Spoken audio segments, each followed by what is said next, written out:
Betul, betul nggak? Betul nggak? Jadi pantas kita nggak bisa terbangnya, karena makanan kita kayak begini. Tanda kutip nih, tanda kutip. Coba kita kalah sama kupu-kupu. Kupu-kupu itu makanannya demikian selektif, hanya sari bunga. Tapi kupu-kupu itu hinggap kemanapun dia tidak pernah merusak lingkungan. Coba kalau kita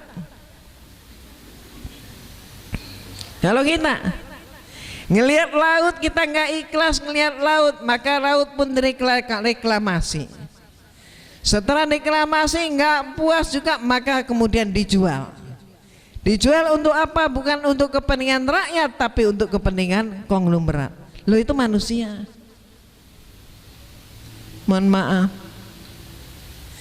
kupu-kupu itu dia terbang kemanapun, dia hinggap kemanapun, tidak pernah membuat kerusakan.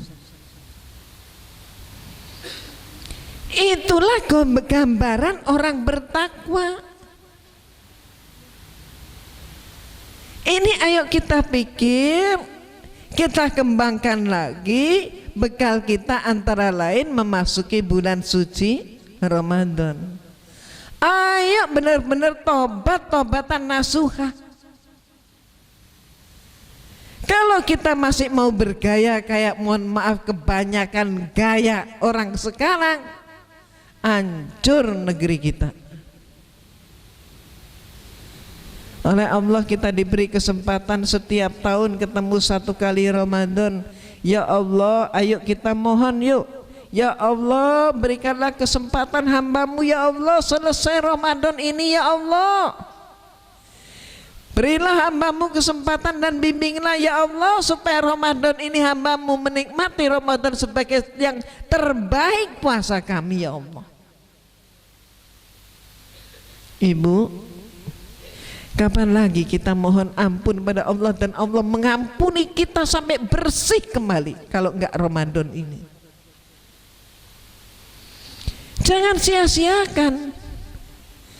Coba itu nasibnya antara si ulat sama si kupu-kupu kayak apa? Ini contoh konkret di depan mata kita. Mampu nggak kita ambil ibrohnya? Ibu dan bapak yang dirahmati oleh Allah, lanjut lagi. Apa tujuan akhir daripada puasa Ramadan? Tujuan akhir daripada puasa Ramadan adalah membuat manusia yang menciptakan manusia yang bertakwa. Orang takwa itu bahasa awamnya orang yang kayak apa? Ayo, bahasa awam aja. Kalau bahasa awam kita semuanya sudah tahu, insya Allah bahasa akademis pun kita akan mampu. Gampangannya, orang bertakwa itu orang yang disayang Allah. Lah kalau Allah sayang sama kita, insya Allah doa kita, permohonan kita dikabulkan oleh Allah. Kalau Allah sayang sama kita, maka semua langkah dan langkah-langkah hidup kita pun akan terjaga oleh Allah.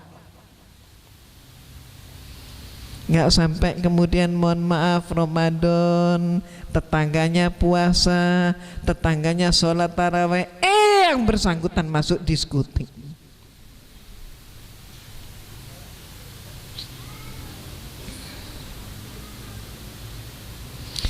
Ibu dan bapak yang dirahmati oleh Allah, maka di dalam agama kita manusia itu pun ada tingkatan-tingkatannya.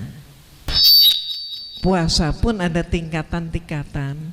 Ada namanya istilah orang puasa awam. Puasa awam itu kayak apa? Yang puasanya orang awam puasa kayak apa? Ya sekedar berhenti makan dan minum. Antara dengan istilah lain, dia hanya dapat jual atos, lapar dan dahaga. Dapat apa dia? Dapatnya itu. Jadi orang awam awam pengetahuan maksudnya, dia nggak ngerti tentang puasa Ramadan, puasa itu tujuannya apa dan bagaimana, maka dia dapatnya apa? Dapatnya lapar dan dahaga. Maka persiapan memasuki Ramadan itu demikian penting supaya kita ngerti tujuan kita apa dan kita bisa mencapainya. Tapi sekedar ikut-ikutan puasa tanpa niat puasa, tanpa persiapan diri, maka dia dapatnya apa? Lapar dan dahaga. Puasa yang begini ini tidak akan mampu mengubah keadaan hidup yang bersangkutan ataupun lingkungan. Selesai puasa maki-maki, bisa-bisa dalam keadaan puasa maki-maki orang.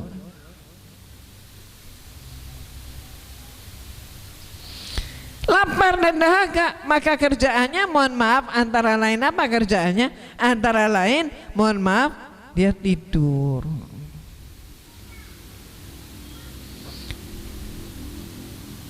Kenapa? Lalu kemudian ada yang dalil, ya tidurnya orang orang puasa aja ibadah. Lah iya, tidurnya orang puasa saja ibadah, apalagi kalau nggak tidur. Loh ini loh. Jadi jangan kalau kita ini ingin melakukan amal dan ibadah, kalau ibadah itu jangan cari angka 6. Jadi kalau ibadah itu cari angka minimal 8. Kalau orang tidur, maaf, kalau orang puasa tidur, tidurnya itu ibadah, apalagi kalau dia nggak tidur, maka ibadahnya lebih kenceng. Betul nggak? Nah, ibu dan bapak yang dirahmati Allah, puasa, orang puasa tidur pun ibadah. Ini nilainya 6. Mohon maaf, orang yang nggak ngerti tentang ibadah puasa, dia sekedar ikut-ikutan puasa. Kenapa? Karena mungkin istrinya atau suaminya atau temannya puasa, dia malu kalau nggak puasa, dia puasa. Tapi ternyata apa? Karena nggak ngerti, maka kemudian dia diam-diam nyelinap masuk ke restoran, cepat-cepat makan, habis itu keluar. Setelah keluar pura-pura jadi orang puasa.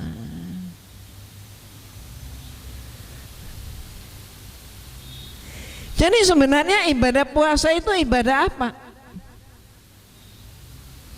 Ibadah puasa itu adalah ibadah pengendalian diri. Maka disebut as-saum, ibadah pengendalian diri. Yang kita kendalikan apa? Kalau orang awam yang dikendalikan cuma perutnya. Padahal ibadah puasa adalah ibadah pengendalian diri. Jadi yang kita kendalikan apanya? Seluruhnya. Mulai dari atas pikiran kita. Dikendalikan pikiran kita, jangan sampai mohon maaf kita ini mempunyai pikiran yang nyeleneh-nyeleneh. Antara lain ketika bulan suci Ramadan, jangan sekali-kali kita disibukkan oleh alat-alat komunikasi modern.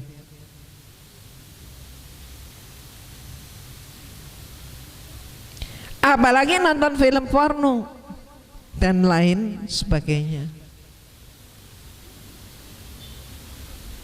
Terus kemudian turun ke mata kita. Mata kita juga ayo diajak puasa. Mata kita sebatas memandang yang sah-sah dan halal saja. Jangan sampai kemudian memandang kalau ada gorden ditutup, malah pengen tahu di balik gorden itu apa ya kok ditutup.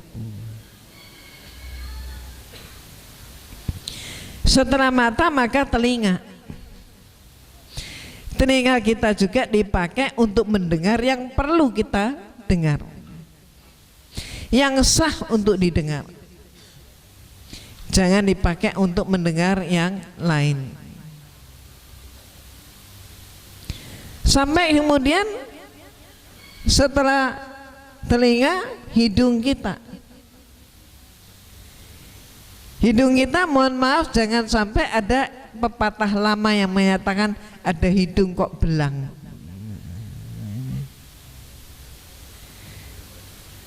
Kalau diaktualisasikan di dalam bulan suci Ramadan, mudah-mudahan semua bisa bertobat, tidak sampai menggunakan kesempatan makan siang di kantor. Ada yang pakai kesempatan makan siang untuk apa? Kesempatan bubuk-bubuk siang. Stop, tobat, berhenti. Kemudian sampai kepada bawahnya hidung adalah mulut. Mulut kita mari dipakai untuk, maaf, mengucapkan. Lidah kita juga untuk mengucapkan sesuatu yang sah, halal. Lidah ini panjangnya tidak lebih dari ujung jari ibu jari sampai ujung jari kelingking. Tapi kalau sudah dipergunakan, seringkali yang namanya benda 20 cm ini bisa memanjang keliling dunia. Maka ada istilah khas, lidah tak bertulang. Andai kata lidah ada tulangnya, sepi dunia ini. Betul nggak? Ngerumpi, ngegosip, dan lain sebagainya. Kalau ibu dan bapak perhatikan dengan seksama ayat Allah surat Al-Hujurat ayat 12, ngeri. Coba nanti dilihat ayatnya. Pada ayat itulah Allah Subhanahu wa ta'ala memperingatkan kita. Sukakah kita memakan bangkai saudara kita sendiri?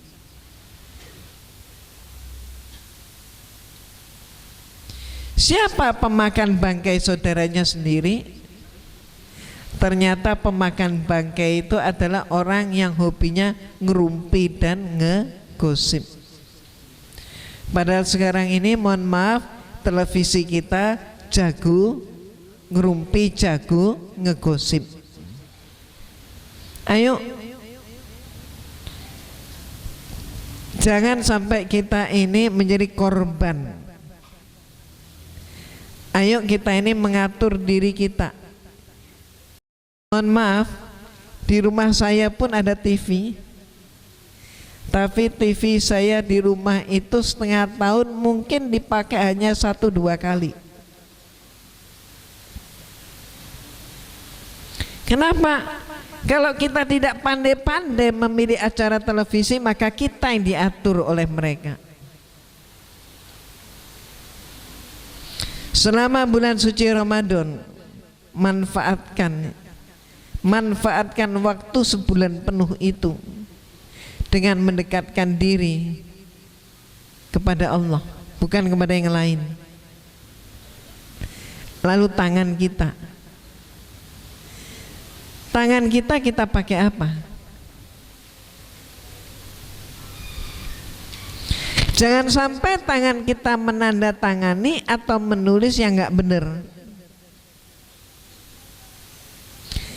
Jangan sampai tangan kita memegang sesuatu yang tidak baik, yang tidak sah. Kaki kita kita arahkan kemana? Demikian pula, mohon maaf, hati kita. Ibu dan bapak yang dirahmatin Allah, saya mempunyai sebuah perumpamaan. Kalau kita mengelola fisik kita, lebih gampang daripada kita mengelola hati dan pikiran kita. Ketika fisik kita masuk dalam sebuah kamar dan kemudian dikunci, fisik kita sudah tidak bisa kemana-mana. Tapi mohon maaf, tidak demikian dengan pemikiran kita. Walaupun kita berada di dalam kamar yang ukurannya 4 kali 5 meter misalnya, tapi ternyata pikiran kita bisa mengembara keliling dunia. Tidak ada siapapun yang bisa membatasi pemikiran kita kecuali diri kita sendiri. Maka ibu dan bapak, gunakanlah kesempatan justru untuk mengelola diri kita sendiri. Pikiran kita harus kita kendalikan sendiri. Maka ibu dan bapak yang dirahmati Allah, derajat orang puasa yang pertama tadi adalah orang awam, puasanya orang awam. Terus yang kedua adalah puasanya orang khusus, dan ini yang ketiga adalah puasa orang super khusus. Kita tidak bisa langsung menginginkan puasa kita adalah berkualitas orang super khusus. Semua mengalami proses. Proses yang pertama adalah proses orang awam. Ini sudah lewat bagi kita. Insya Allah sudah lewat. Semuanya sudah mengalami. Maka masuklah kita fase kedua atau ketiga. Orang khusus. Selain menahan lapar, menahan dahaga, juga alat yang namanya kemaluan dari memperturutkan syahwat, ia mampu menahan pendengaran, penglihatan, lisan, kaki, tangan, dan semua anggota badan. Menahan diri tidak berbuat dosa. Yang ketiga, super khusus. Mudah-mudahan kita semua masuk di sini. Di samping menahan lapar, kemaluan, menahan pendengaran, penglihatan, lisan, tangan, kaki, dan anggota tubuh yang lain, ia juga mampu melakukan puasa hati dari berbagai keinginan yang rendah dan pikiran-pikiran yang tidak berharga. Inilah, mudah-mudahan puasa kita adalah puasa orang khusus, super khusus, khawasil khawas. Insya Allah, mudah-mudahan demikian. Ibu dan bapak yang dirahmati oleh Allah, maksud hati ingin lebih panjang, tapi rupanya waktu yang tidak mengizinkan. Sehingga karenanya saya ucapkan selamat mempersiapkan diri memasuki bulan suci Ramadan, dan mudah-mudahan kita mampu melaksanakan ibadah puasa dengan sebaik mungkin dan tergolong sebagai orang yang mampu beribadah secara paripurna. Saya serahkan waktu, barangkali kalau ingin dipakai untuk bertanya jawab.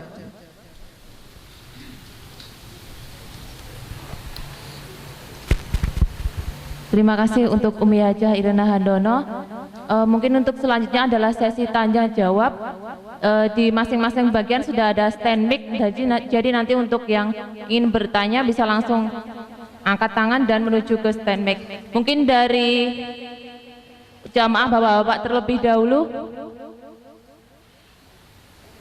Ada yang bertanya? Langsung. Ya Mas, langsung saja ke menuju stand mic dan menyebutkan nama serta pertanyaannya.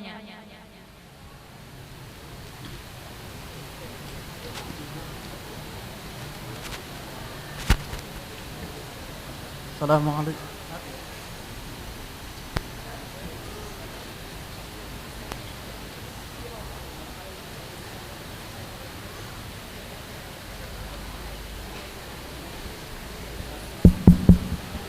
Baik, Assalamualaikum warahmatullahi wabarakatuh.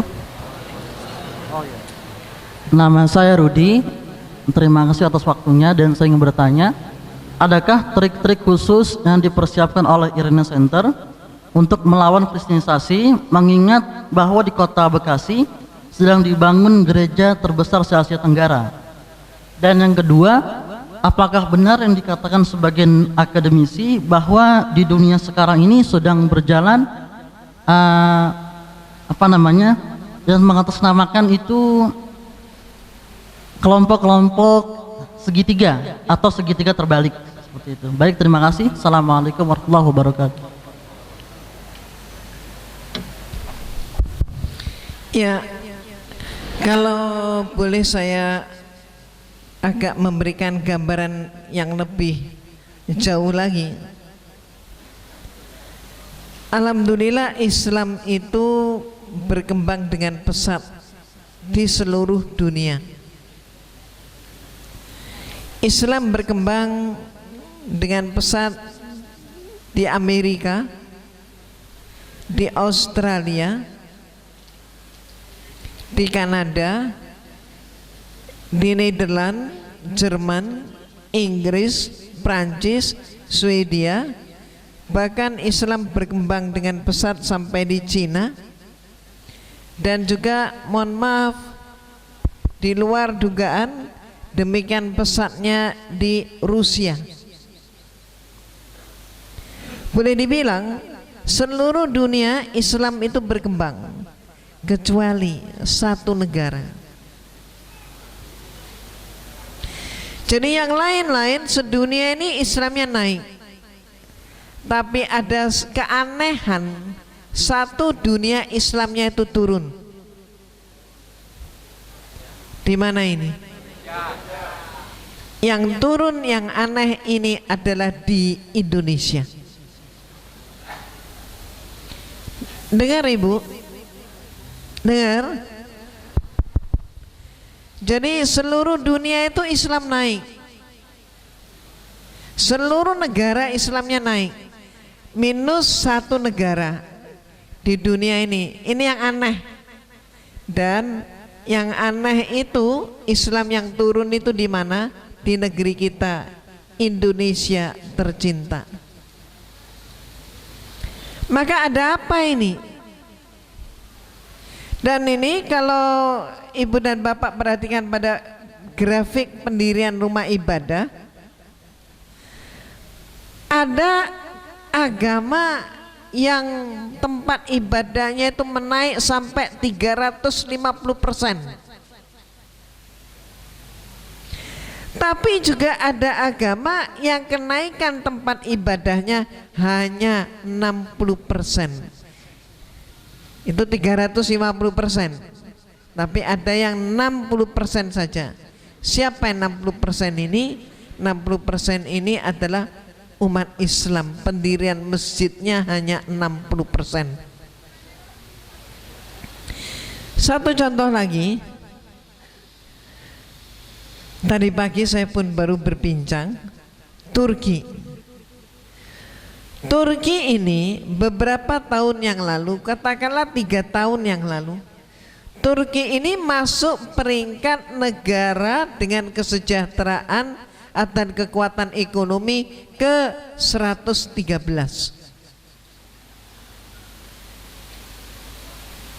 Tapi apa yang terjadi?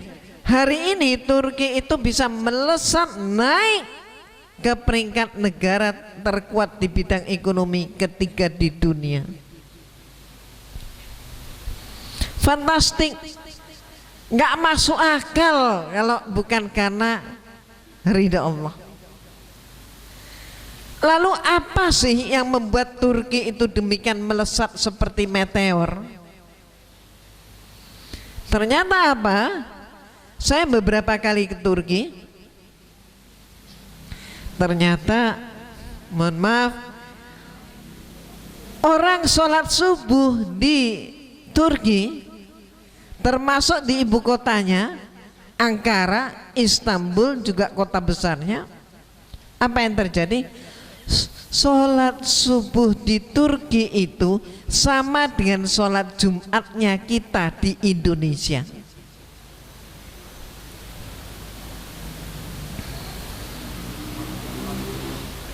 kita introspeksi, kita ini kalau subuh berapa orang?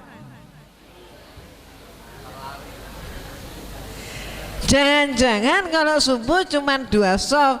2 shaf itu oke, jangan dibilang 2 shaf, berapa orang? Jangan-jangan ada yang cuman imam dan muazin,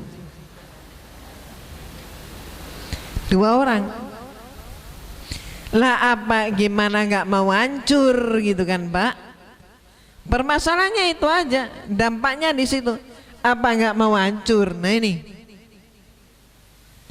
ada perbandingan tentang Inggris.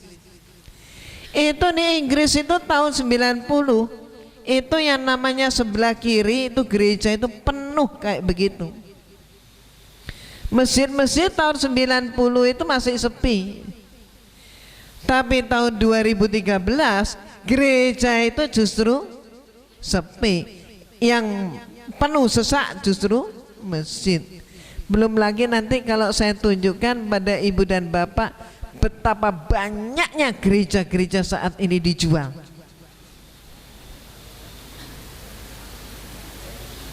Yang beli siapa bisa dipastikan yang beli itu adalah Islam. Di banyak negara begitu. Tapi itu loh, mohon maaf, di Indonesia kebalikan. Aneh ini. Nah ini kenapa? Maka saya buat bandingan tadi. Itu Turki, ini perkembangan yang sangat pesat terjadi 3 tahun yang lalu, beda dengan hari ini. 3 tahun yang lalu itu mereka masih masuk bilangan negara ke 113. Tapi hari ini Turki menjadi negara ketiga terkuat di dunia. Lalu apa sih keadaannya? Bagaimana keadaan umatnya? Ternyata apa? Ternyata mereka sholat subuh mereka itu sama dengan sholat Jumat kita. Ini loh. Sebagaimana firman Allah menyatakan, kalau suatu negeri, suatu kaum tunduk patuh untuk diatur oleh Allah, maka berkah Allah akan melimpah. Nah otomatis ini juga kaitan dengan masalah kristenisasi. Kristenisasi itu pakai 3 pilar. Ini apa yang disebutkan? Coba kita ingat di dalam ayat Allah Al-Baqarah 120. Iya Pak. Walan tardo ankal yahudu walan nasoro hatta tattabi'a milatahum al-ayah. Milah, apa itu milah? Agama, budaya, pola pikir. Ini 3 kekuatan, 3 pilar tadi. Agama, budaya, pola pikir. Sampai kapanpun, sampai akhir zaman pun ini yang dipakai. Milah itu agama, budaya, pola pikir. Nah umat Islam ditundukkan dengan 3 pilar ini. Contoh, bagaimana mengikis iman dan akidah umat Islam? Mohon maaf, sepanjang umat Islam masih lemah di bidang ekonomi, mereka pakai cara ini. Apa rinciannya? Antara lain sembako, pakaian bekas, mohon maaf, terus kemudian iming-iming sekolah, dikasih beasiswa.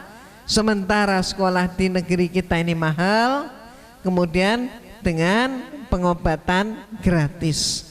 Padahal harusnya pengobatan itu gratis untuk rakyat.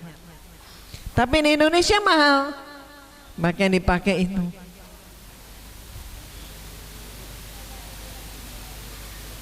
Saya mempunyai file juga membuktikan bagaimana pengikisan iman dan akidah, bagaimana memurtadkan umat Islam yang terpuruk ekonominya, harga pembaptisan.